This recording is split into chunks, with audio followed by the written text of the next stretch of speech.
Hello people, I am Varnika. Welcome to let's pass. We were on jurist school. हमने US के jurist कर लिए थे। Now we are on Scandinavian jurist. There are two main jurist of this from Scandinavian, Axel Hagerstrom and Olivecrona. हम पहले Excel, mister Excel की बात करते हैं। तो मैंने यहाँ पे देखिए दो चीजें हैं। तो ये फर्स्ट लाइन एक्सेल की है और सेकंड लाइन मिस्टर क्रोना की है. So, what is the theory of Mr. Axel? He is saying the metaphysical concepts are sham concepts, mere wordplay. In reality, there is no right, but there ought to be a right. So, ये क्या बोल रहे हैं? ये जो concept है ना, जो मेटाफिजिकल कॉन्सेप्ट है कि किसी के पास राइट है, किसी के पास ड्यूटीज है, ये सारे श्याम कॉन्सेप्ट है. मतलब basically they these things are there on paper, but they are mere word play. But why are they mere word play? Because in reality में आपके पास कोई राइट नहीं है, लेकिन आपके पास राइट होनी चाहिए. अब वो कैसे नहीं है? मान लीजिए आपकी कोई राइट इन्फ्रिंज हुई, आप उसको एनफोर्स कराने के लिए कहाँ जाओगे? ऑब्वियसली कोर्ट जाओगे. अब ड्यू टू एनी टेक्निकलिटी और एनी प्रोसीजर और due to lack of any evidence और due to lack of any fact आप वो राइट एनफोर्स नहीं करा पाए. तो यहाँ पे वही चीज आ गई. In reality there is no right, क्योंकि अगर किसी, मतलब पता भी है कि आपके पास राइट है, लेकिन आप वो किसी डॉक्यूमेंट से शो नहीं कर पा रहे हो, या फिर कोई कोर्ट का ऐसा प्रोसीजर है जो आप फुलफिल नहीं कर पा रहे हो. मान लीजिए आप कोर्ट फीस ही नहीं दे पा रहे हो उस राइट को एनफोर्स कराने के लिए, तो फिर वो राइट क्या है? वो तो खाली शैम है. It is only word page, it is only on papers, it is a metaphysical concept. तो ही इज सेइंग कि राइट तो है, ठीक है, बट राइट नहीं भी है. So in reality there is no right, but yeah obviously it is there on papers, but there ought to be a right. So in reality there is no right, but there ought to be a right. So this is what his total concept is. अब हम आते हैं mister Karl पे.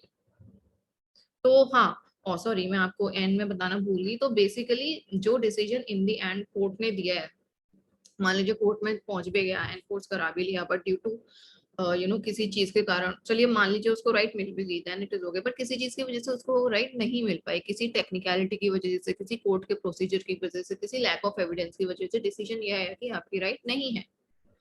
तो ultimately he is saying there is no right, but there ought to be a right. तो जब decision, तो basically ये सारी चीजें पेपर्स पे है. अल्टीमेटली आपके पास राइट है या नहीं है, एनफोर्स करा सकते नहीं करा सकते, ये आपको कोर्ट का डिसीजन ही बता रहा है.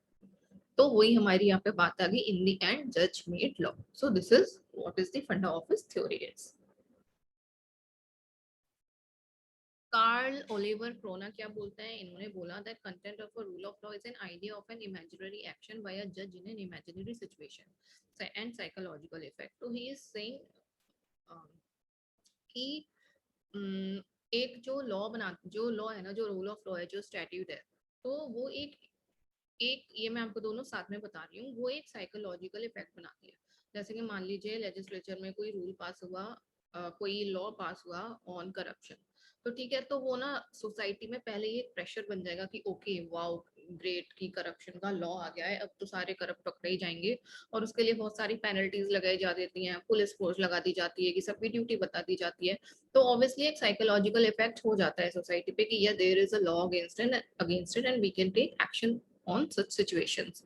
तो but what is saying that it is an imaginary action. तो जैसे अभी ये मेटाफिजिकल कॉन्सेप्ट्स की बात हुई है ना मिस्टर एक्सेल की, कि सिर्फ वर्ड प्ले, रूल्स भी सिर्फ वर्ड प्ले है, अल्टीमेटली तो वही डिसीजन है जो कोर्ट दे रही है.